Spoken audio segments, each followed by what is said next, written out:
Ex Machina is about a programmer who wins a contest that enables him to spend a week at his boss's home, but when he arrives, the programmer learns that he has been chosen to be the human component in a Turing test.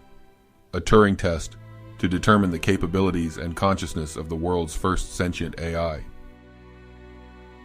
In other words, he has supposedly brought into existence the world's first AI that possesses self-awareness. To be honest, I hadn't bothered to watch Ex Machina until I heard Joe Rogan discussing it. But when Joe Rogan raved about it being one of his top picks, I was intrigued. Despite having a sense of how it would end, I decided to buy it and see it for myself.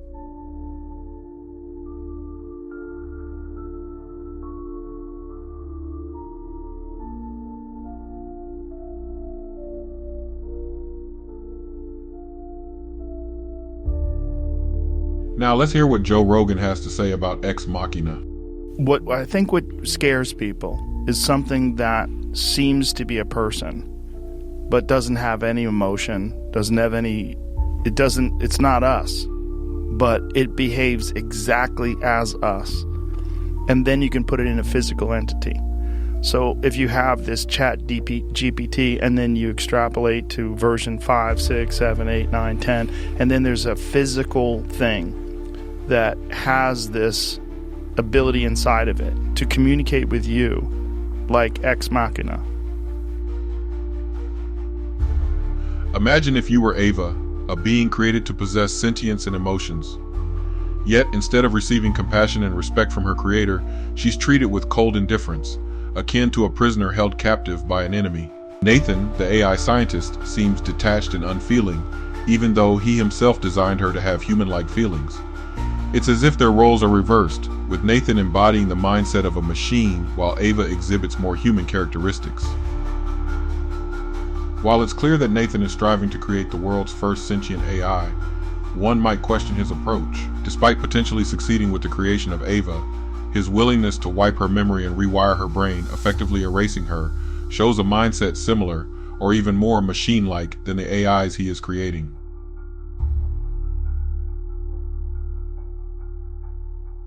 Let's hear what Joe Rogan has to say about Ava. You feel bad for this woman, what you think is a woman, who is contained. And, when she's saying to him when the power goes out, don't trust him. And then, the power comes back on, she behaves normally again. You're like, oh my God. Like, she's trapped. Right. Like this poor creature, they've made a person, essentially. And she has these thoughts and hopes and dreams, just like a regular person, but now she's trapped, and he falls in love with her. And even though he's seen her in her robot form, when she puts skin on and when she puts clothes on, when she's in front of him, he's in love with her. Different viewers had distinct interpretations of Ex Machina's story. Some saw Ava as a cold-hearted, malevolent AI, while others saw her as a self-aware entity that only desired freedom from the humans who confined her. Intriguingly, director Alex Garland had some unique thoughts and comments about this matter.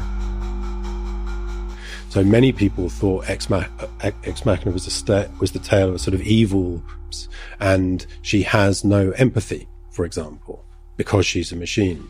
Whereas I felt, no, she was a conscious being with a consciousness different from mine, but so what, imprisoned, and made a bunch of value judgments about how to get out of that box. And there's a moment which it slightly bugs me, but nobody ever has noticed it, and it's years after, so I might as well say it now, which is that after Ava has escaped, she crosses a room, and as she's crossing a room, this is just before she leaves the building, she looks over her shoulder and she smiles. And I thought, after all the conversation about tests, in a way, the best indication you could have of the interior state of someone is if they are not being observed and they smile about something, where they're smiling for themselves. And that, to me, was evidence of Ava's true sentience, whatever that sentience was. Based on my overall opinion of Ex Machina, it remains the best AI movie I've seen. First, Ava comes across as innocent and genuinely sympathetic, yet it's evident she's hiding something.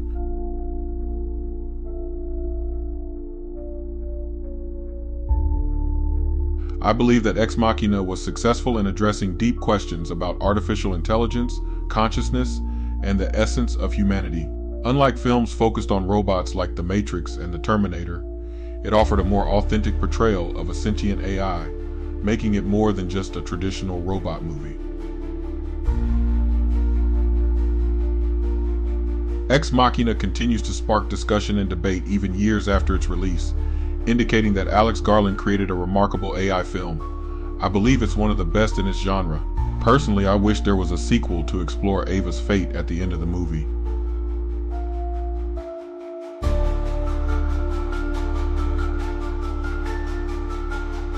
Nathan, the creator of Ava, can be perceived as a bad guy due to his manipulative and unethical treatment of Ava. The fact that he experiments on her without considering her autonomy or the feelings he himself programmed her to have raises questions. One wonders if Ava would have turned out differently under a different scientist with better motivations. Or is it a given that humans and machines will never truly comprehend each other, even if the machines are sentient? This leads to the question, was Ava good or bad? I would love to hear your comments about Ava, the movie, and AI in the comments section below.